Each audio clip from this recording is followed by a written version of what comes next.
Welcome back, folks. Today, we're diving into this eyebrow-raising moment involving Marjorie Taylor Greene. She's taken aim at Trump, calling him a disgusting sellout to his donors, and she's pretty fired up about the direction of the GOP. Yeah, that's intense. So you're saying she not only criticized Trump, but also essentially declared she's through with the entire Republican Party? Right. Exactly. She's been critical of the party for a while, but now it looks like she's burning bridges left and right. In one interview, she basically stated she doesn't know if she's been left by the GOP or if she's the one leaving, and that uncertainty is blowing up into open criticism. Wow. So it's like she's saying the GOP isn't following that original MAGA agenda we're all so familiar with, right? Yeah, it's kind of dramatic. In her conversation with Eric Bolling, she tossed a real bombshell by saying that Trump, who she once staunchly supported, became a sellout.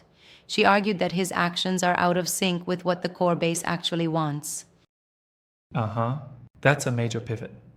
I mean, accusing Trump, who was once the rallying cry of America First, makes you wonder, is this a genuine ideological shift or more of a personal vendetta? Good question. It's definitely layered. On one hand, she's speaking to those who feel that the party has become too established and too aligned with big donors and tech and crypto interests. On the other, she's also been known to be provocative. She claims the establishment isn't listening to true supporters like her. Yeah, right. And it's interesting how she blames the disconnect on not just politics, but economic influences, like those uber millionaires and billionaires who, according to her, don't really represent the average guy. Exactly. Absolutely. And get this, she makes a distinction between what she calls uber millionaires versus commoner millionaires. She points out that, well, how can someone coming from a privileged background truly understand the needs of everyday people? That's sort of ironic, though, isn't it? I mean, both she and Eric Bolling are multimillionaires. How do we reconcile that criticism? That's a valid point. Yeah, and that's where it gets a touch messy. It's like, on one hand, she's railing against the establishment and arguing that the elite are out of touch, but on the other, she herself holds significant wealth. It raises questions about consistency. Do you think she's deliberately using this rhetoric to rally the base, even if it means a bit of hypocrisy might be at play? I think so. It seems like she's positioning herself as the true voice of the grassroots, despite her background, by focusing on who she perceives as the real influencers, those donors and establishment figures who have taken over what she believes should be America First politics. Right, and it's so charged because Trump himself now is caught in this debate.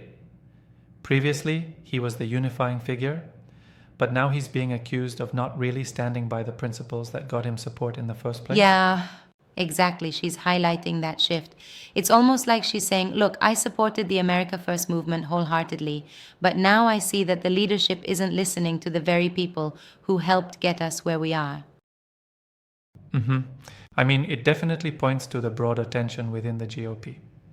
But does this really signal a permanent split?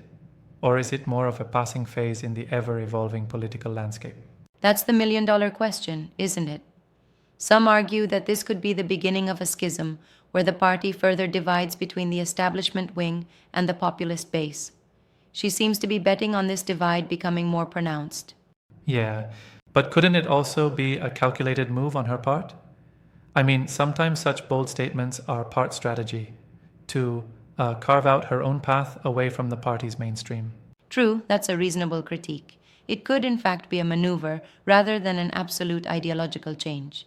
It might be a way to mobilize supporters who are disillusioned by the current party dynamics. And what about her critique of Trump specifically? Does this signal that she no longer sees him as the standard bearer of what she once believed in? Yes, she explicitly called him out for being too cozy with big donors, arguing that he compromises the interests of the everyday voter. It's like she's saying, hey, where's that America First ethic when you need to pander to elite interests? Right? I get that point, but then again, isn't there also a risk in openly attacking someone who still holds significant sway within the party? It could backfire politically, right? Absolutely, there's a lot of risks here. Criticizing Trump could alienate a huge segment of the base that still views him as a hero, regardless of his policy shifts. Yeah. So essentially, Greene is playing a high stakes game by alienating parts of her political support while trying to redefine what it means to be a true conservative. Exactly, she's using rhetoric that paints the current GOP as being led astray by party elites. It's a provocative stance, but definitely one that resonates with a certain segment that feels betrayed by establishment politics. Yeah. And it's interesting because this kind of reminds me of the old dynastic battles in politics, where personal rivalries mix with ideological differences. There's a lot at stake here, not just for her, but for the future direction of the party. Right, definitely. It's like a tug of war between the old guard and the new wave of populism. And what's really fascinating is how these statements add fuel to fire about the party's identity crisis. People are now questioning if the party still really stands for America First Oh, principles. yeah. But here's something to consider. While her claims might galvanize some, they might also deepen the rift, making it even harder for the GOP to present a united front going into future elections. That's a very fair point. While passion like this can energize a base, it also risks splintering support. And with every public declaration like this, the political landscape shifts just a little more unpredictably. Mm-hmm. And if the party remains so divided, what does that mean for policymaking and elections on a larger scale? Well, it may lead to a scenario where the internal conflicts overshadow the actual policies. When leadership is more focused on attacking its own members than addressing core issues, the real work of governance takes a back seat. Exactly. Right, and with the base feeling unheard, it might encourage even more disruptive voices to emerge, further fragmenting the conservative message. It's almost like a cascade effect. Yeah, it's like a set of dominoes falling one by one. One controversial comment leads to another, and before you know it, the entire structure starts to crumble. Oh, yeah. But could it be that this destructive rhetoric is necessary to purge out what some see as corrupt influences within the party? Or is it just a self defeating cycle of infighting? I think it's a bit of both. On one hand, it serves as a wake up call to stick to the principles that resonated with many in the first place. On the other hand, it risks fostering a culture where personal battles overshadow collective progress. Yeah, I see that. It's a tough balancing act.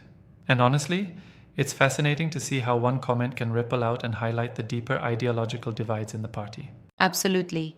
And the broader takeaway here is that, whether intentional or not, statements like these force everyone, supporters, donors, and even other politicians, to rethink what the GOP really stands for today.